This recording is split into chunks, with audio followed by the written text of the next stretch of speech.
Bonjour la famille. Il paraît que l'Afrique est pauvre, meurtrie, indigente, miséreuse. Et que le magnanime, le gentil, l'altruiste, l'humaniste Occident vole à son secours pour sauver cette pauvre Afrique perdue. Et que c'est cette Afrique même qui mendie, qui supplie pour obtenir de l'aide occidentale. Vous avez bien entendu, l'aide occidentale. Depuis des décennies aujourd'hui, on nous rabâche les oreilles avec cet Occident qui octroie son aide à l'Afrique pour la sortir de sa misère. Mais pour tout Africain qui connaît un tant soit peu son histoire, il surgit quand même une question légitime.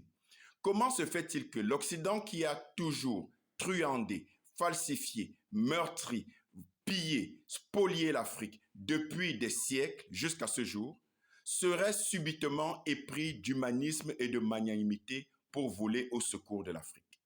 C'est l'histoire de l'antilope qui finit par croire en la sympathie du lion qui serait devenu subitement magnanime et protecteur de sa vie.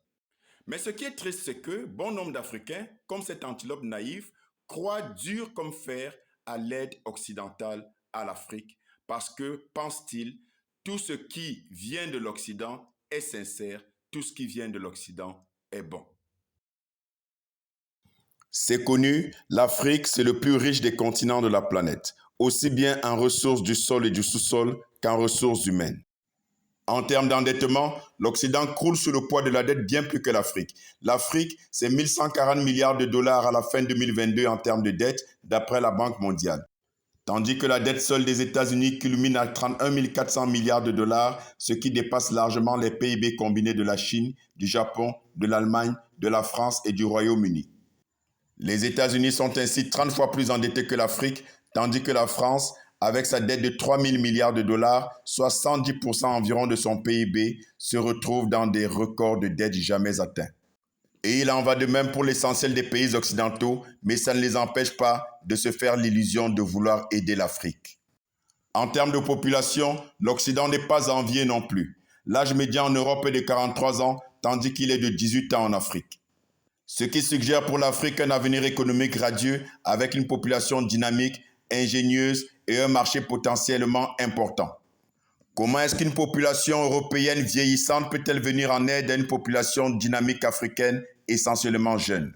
Mais ce qui est vrai, c'est que depuis des décennies, des milliards de dollars affluent en Afrique pour le compte de l'aide au développement. Ce qui fait que l'opinion publique a effectivement cru à cette aide occidentale qui aurait connu un sursaut d'humanisme pour venir en aide aux pauvres Africains.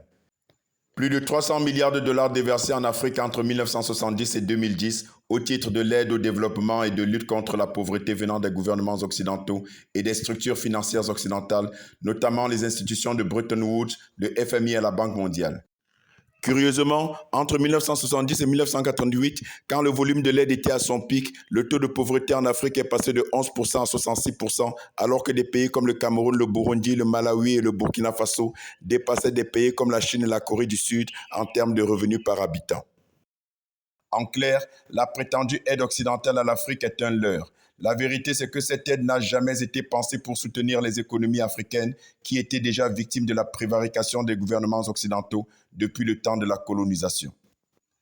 La soi-disant aide à l'Afrique visait dans un premier temps à la fin de la Seconde Guerre mondiale à étendre par le chantage économique l'influence américaine en quête d'alliés dans sa guerre froide contre l'ex-Union soviétique et dans un second temps à imposer la loi capitaliste et asseoir la domination diplomatique du bloc de l'Ouest et notamment des États-Unis sur le monde, puis à imposer la domination du dollar comme monnaie incontournable des échanges et enfin faire main basse sur les ressources du continent africain une fois asphyxié par la spirale de la dette.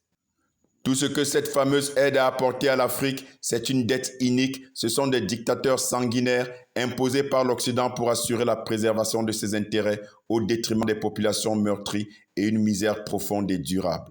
Voilà le bilan de l'aide occidentale à l'Afrique. En somme, l'aide occidentale pour l'Afrique, c'est l'hôpital qui se fout de la charité. Et ça dure depuis au moins le XVe siècle. L'Europe qui était décimée par la guerre des 100 ans et la peste noire voyait l'Empire romain décliner et toutes ses économies sombrer lorsque cette Europe allait commencer à saigner l'Afrique et renaître économiquement au point de parvenir à sa révolution industrielle grâce aux fruits de l'esclavage et plus tard de la colonisation. Leur renaissance et leur siècle des Lumières seraient forgés sur la sueur, le sang et les cadavres des Africains, mais ils avaient fini par fomenter le mensonge éhonté selon lequel ils pillaient l'Afrique pour le bien des Africains parce qu'investis d'une mission divinement civilisatrice. Dommage que bon nombre d'Africains ne connaissent pas leur histoire et retombent indéfiniment dans les pièges de leurs prédateurs. Que cela soit bien clair, l'Afrique n'a jamais eu besoin de l'Occident, l'Afrique n'aura jamais besoin de l'Occident. L'Afrique ne doit absolument rien à l'Occident. Tout au contraire, c'est bien l'Occident qui doit tout à l'Afrique pour l'avoir saigné, pillé et spolié depuis des siècles jusqu'à ce jour.